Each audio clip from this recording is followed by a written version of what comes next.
Hello there. Uh, Thank you so much for the introduction. Welcome to my session, the migration of a containerized legacy application to the cloud. Don't give up just because it's legacy. So sounds like a painful experience, but nevertheless, I'm glad that you are joining me according to my cloud migration story. And in addition to that, I would like to focus on how Terraform helped us by going through this whole cloud migration journey.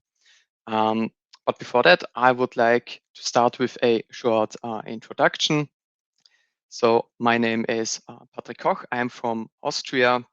I'm a cloud adoption engineer working for AVL List. Here you can see all my contact details. So feel free to get in touch with me.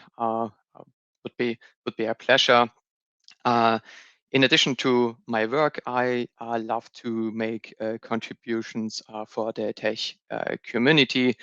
Therefore, I had the honor to become a Microsoft MVP and a HashiCorp ambassador. So that's about me. I would like to share the agenda with you. So what can you expect from my talk?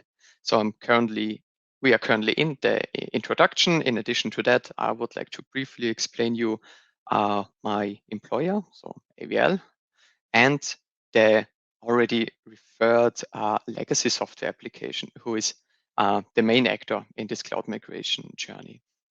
The second point, what happened before the cloud, I would like to give you some more context to give you a better feeling according to which obstacles we had to face with, and what about our main decisions according to some aspects during the cloud migration.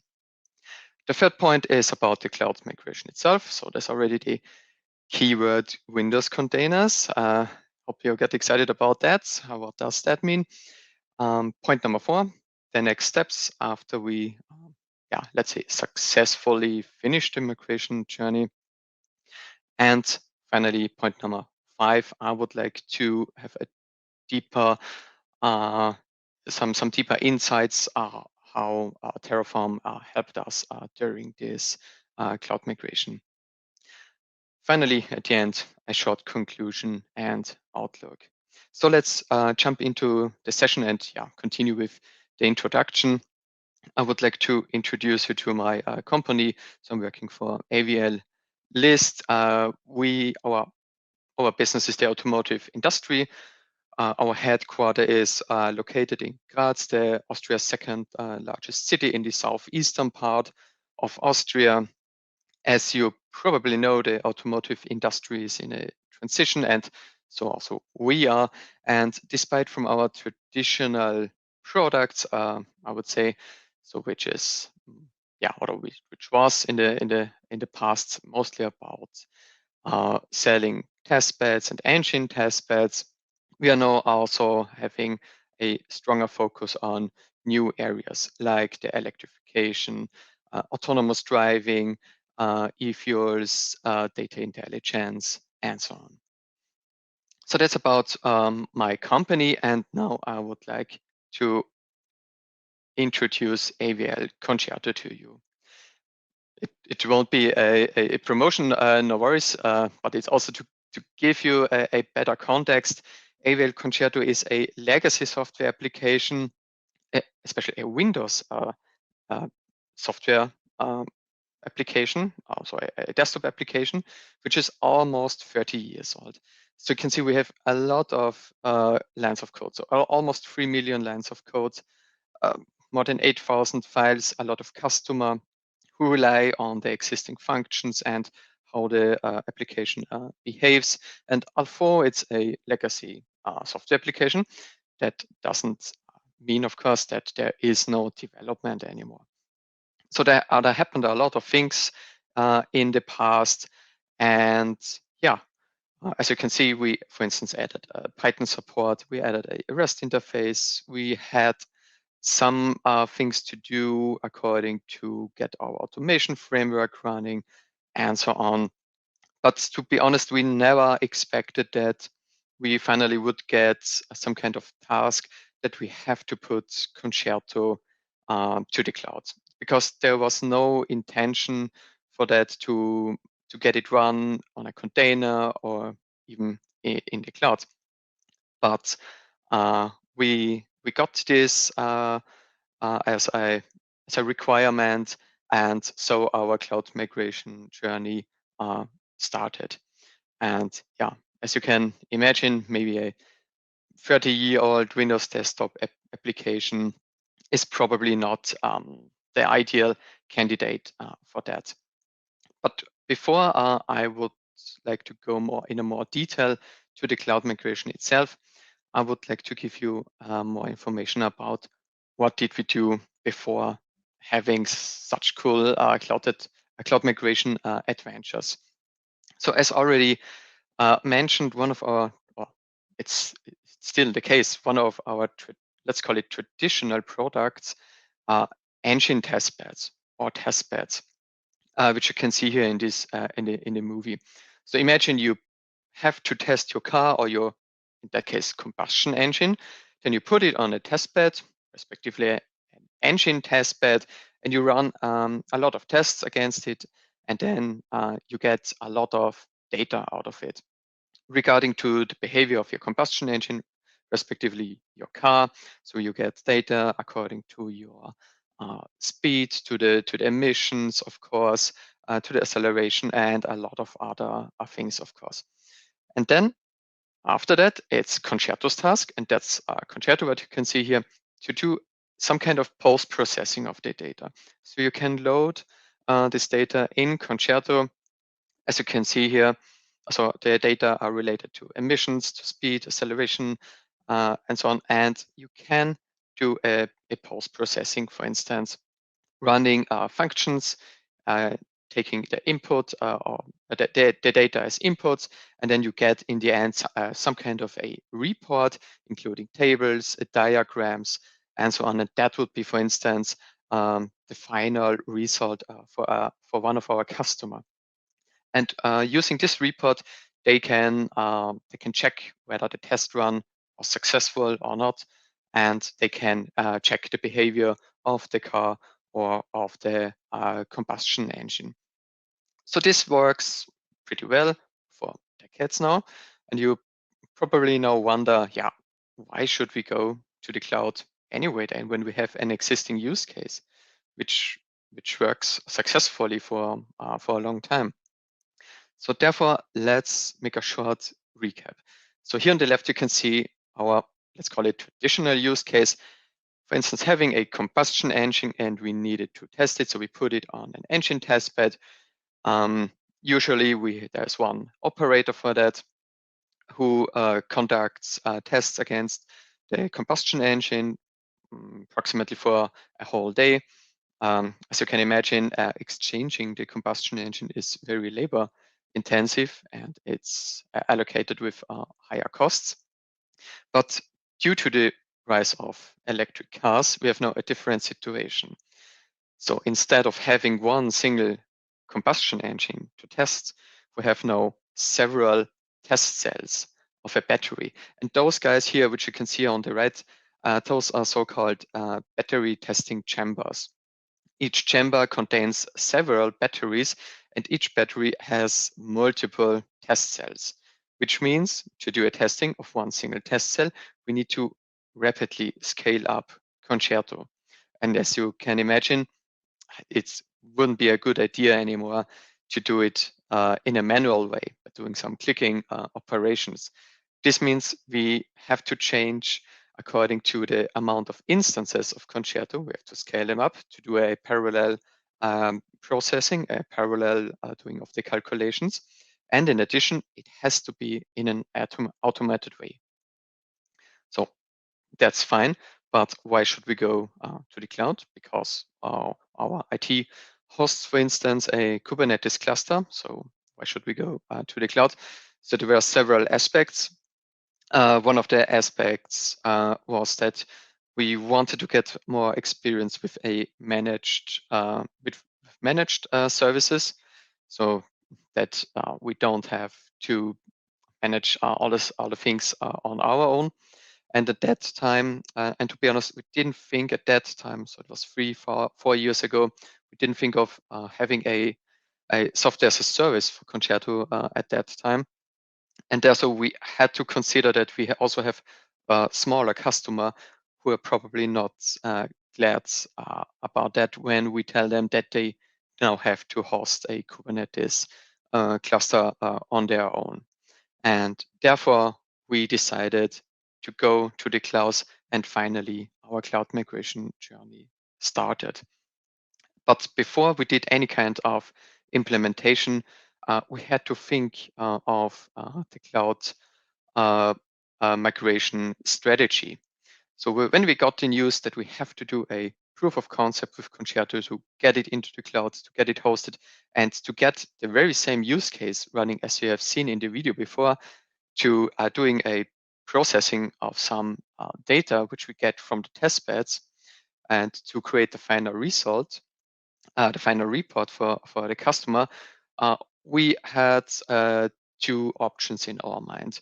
So several bunch of colleagues thought, let's do a refactoring, let's do a rebuild, because now we have the chance, and it's meaningful because Concerto is probably not that performant to be running and to be hosted in the cloud. But we also thought of the option doing the lift and shift, so the rehost, so putting Concerto as it is in a container, try to get it run, and then put it on Azure, for instance, and let's get the big picture, because we would definitely need to use other services, right? And it was a proof of concept at that time, so it was definitely a limited amount of time. And therefore, we decided to do a lift and shift. And the next specific key was that Windows container, to our luck, exists. And so we put Concerto really as it was on a Windows container, tried to get it run, and pushed it into the cloud. So that was the starting point, the initial situation.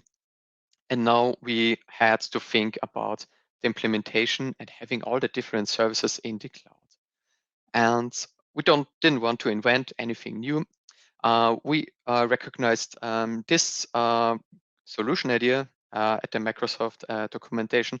And from our point of view, that fit perfectly for us because we had our existing application, which was Concerto. We created the dedicated container images and pushed it to an Azure container registry for managing it. And by applying the dedicated CLI commands, we put the workloads on an Azure Kubernetes service. And from that, we had several other services to which we could establish a connection to it. For instance, to a database for storing the data and several other things, of course. So at that time, we were really newbies at doing anything in the cloud.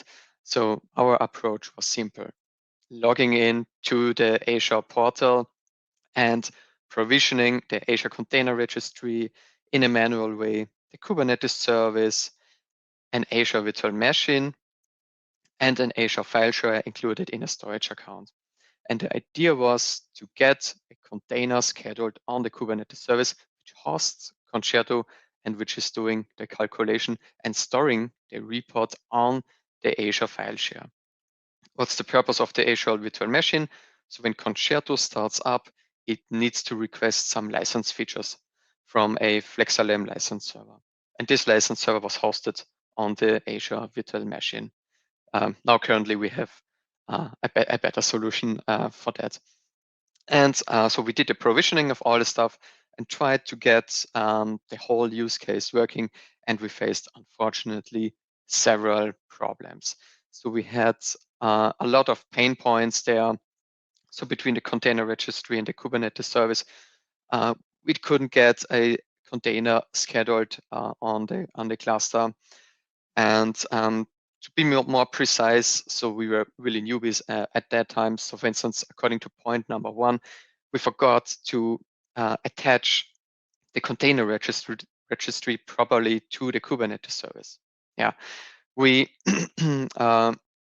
used or we forgot a specific rules settings in the workload YAML file to get the container properly scheduled on the Kubernetes service. As mentioned, it's about a Windows container. Therefore, we had a Kubernetes service including a Windows node and thought that's enough.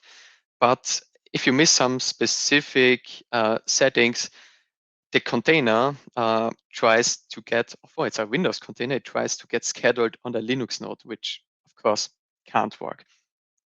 According to pain point at point number 3, here we simply forgot to set the proper firewall rules. So at that time, we or my team as as a bunch of software developers, we never did take care of provisioning the infrastructure which we needed on our own. So we had our dedicated IT department which did the deployment of the necessary resources. So for instance, virtual machines, or would it be about a Kubernetes cluster? And therefore, we also didn't take care of that firewall rules. And we had a little mess there, as you can imagine, and we couldn't make any progress there with our with the realization of the use case. So we got really demotivated and stopped that approach, and we really had to rethink. So we couldn't make any further steps anymore. Therefore, we stopped it and thought, what would be the first milestone? How can we make our first success there? And we thought, okay, maybe it's too complex for us. What would be an easier solution? And there we recognized some serverless service of Azure, so the Azure container instance. And we tried that because we thought, let's try to get this Concerto container running as in the easiest possible way to make some progress. And the Azure container instance was, in that case, perfect for us because we avoided pain point number 1 and pain point number 2 for that. Because when you start to deploy or when you configure an Azure container instance and you already have a container image pushed to an Azure container registry, then you can simply choose in a drop-down menu the dedicated container registry, the image, and the tag. So the container instance got us rid of pain point number 1 because it handled the connection to the container registry. And it also managed pain point number 2 for us because the container instance recognized in an automated way that we would like to schedule, that we would like to run a Windows container, and it provisioned the dedicated infrastructure behind. So we could see that the container was running, but Concerto, of course, of pain point number 3 couldn't start up. But it was a progress because we could see some logs that Concerto tried to start up, but it couldn't because of the missing license features. But the logs they were familiar to us. Therefore, we could fix that and got Concerto running the first time in Azure by using an Azure container registry. And this pushed us, and this motivated us, and this proved to us that Concerto is able to run in the cloud. So therefore, this current concept using the Kubernetes cluster, it's just about some infrastructure problems. And therefore, we could solve one pain point by the next one, and we had the running use case using the Kubernetes cluster. And I would like to show you how that looked like. So we have now here the cluster, Concerto AKS, we named it. We have the share, which will be the destination of the reports we want to create. And now we are going to apply 2 different workloads. Each workload will do a different processing, and in the end, we will get two different reports on that share. So we now applied it using kube control. We can see now two workloads running. When we go inside, we got to the Kubernetes pod, and inside we have the running container. So in each container now, we have a dedicated Concerto instance, which is doing the processing, and that's what we want to achieve. Trying to scale Concerto and to be able to do a parallel processing of the data.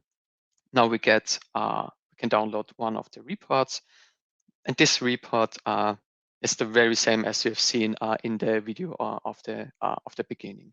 So when we finally open it, you can see almost the same diagrams, tables, and so on. That was the final result we wanted to have. So the diagrams with the tables, which will be the result for the customer.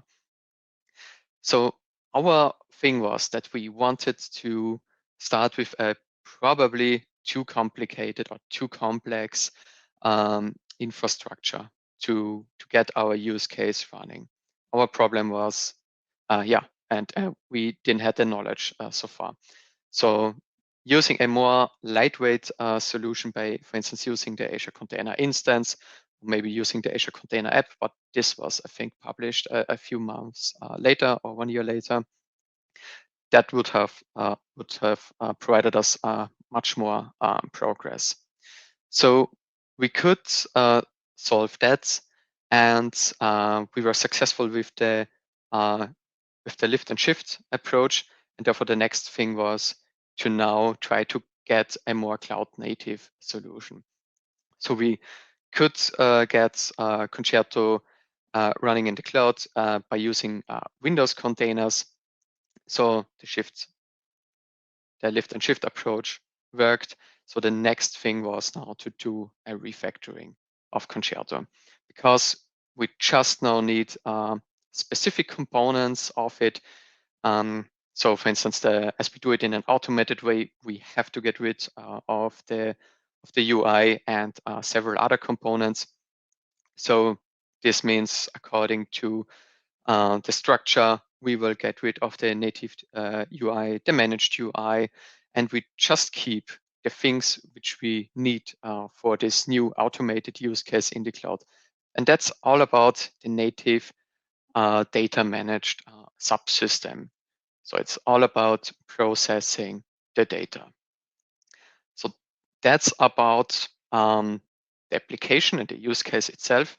And now I would like to switch to the infrastructure as code part and to reveal some of our derived benefits by using infrastructure as code and especially using Terraform.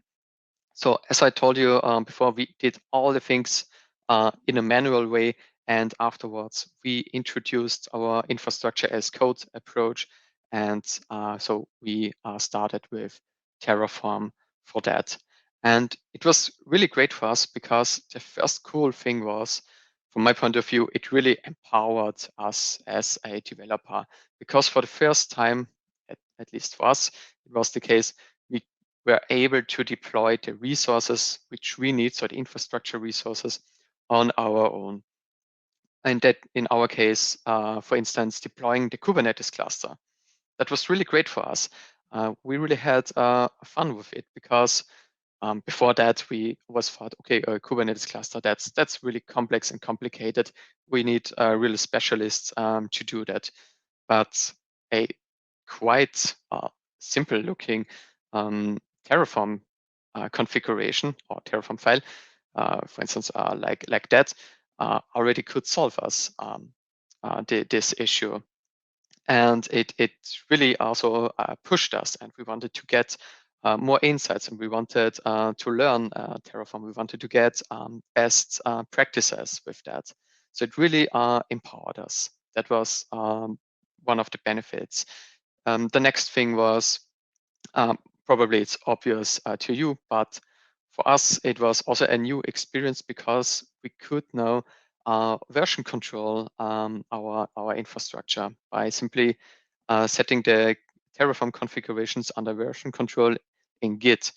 And therefore, we had less hesitations to do experiments, because during the proof of concepts, we had to do a lot of different settings for the virtual machines, for the Kubernetes cluster, for the storage, and so on.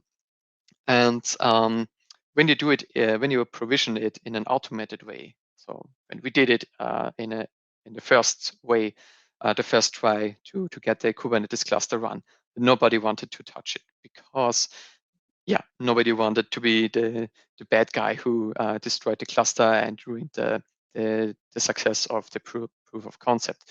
So therefore, we felt more comfortable with it. And the next great benefit was that we increased our automation. So in addition to the Terraform configurations, we established dedicated pipelines in that time in Azure DevOps, which triggered the Terraform commands. So the init, the validate, the plan and the apply, and of course also the destruction. And that was a great thing. So we started with the classical one to get a rough feeling about that. And then we also did YAML pipelines to also set it under version control. And that was great, because also at that time, even if you have colleagues who still not feel that comfortable by applying Terraform commands, they at least can push a button for a pipeline to trigger a job of an Azure DevOps pipeline, which is doing the provisioning of the resources when they need it, and which is doing the destruction, because we also needed to save money, of course, also for the proof of concept, because we did a lot of provisioning and we deployed a lot of different resources, because we simply wanted to try different settings. And that's what you can see in the video, is a short example of one of our pipelines, which we tried to implement, for instance, for provisioning a Kubernetes service on Azure. According to costs, that was also a very important point. So in the beginning, without using Terraform, we had now several versions of our Kubernetes cluster, of the virtual machines, of the storages. And as you can imagine, we had a huge increase of the costs. And also some of us were not that aware of that. And then, of course, we could see the bill, we could see the increase of the costs, which was not that good, of course. And also Terraform helped us there a lot. Also combining it with the pipelines. Because the thing is, we couldn't work on the proof of concept, for instance, for a whole week. So we had releases in the meantime, features we had to finish, defects to fix. And so we simply provisioned the resources when we needed, and we destroyed it when we thought, okay, now we have to switch to our releasing to some other story-related things. And that was really awesome to do. And we tried to get best practice there, and we had really a lot of fun with the usage of Terraform.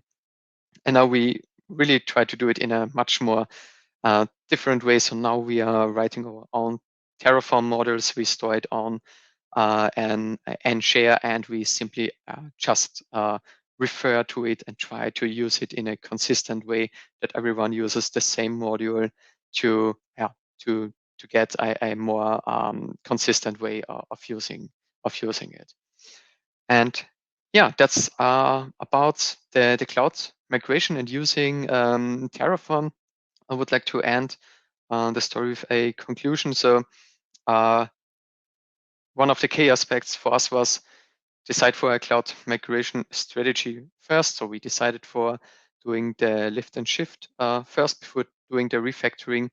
One key message was also when you start your cloud migration adventure, maybe let's try to use a more lightweight implementation first before moving to a more complex one using Kubernetes, and already start with an infrastructure as code approach. Might be about to invest more effort and more time at the beginning, but it definitely pays off. And finally, try to increase as much as possible your automation. So, and now I'm really at the end. I hope you enjoyed the journey, my story, and yeah, feel free to contact me if you would like. And yeah, thanks to listening to me. It was a pleasure, and thanks to HashiTalks for having me.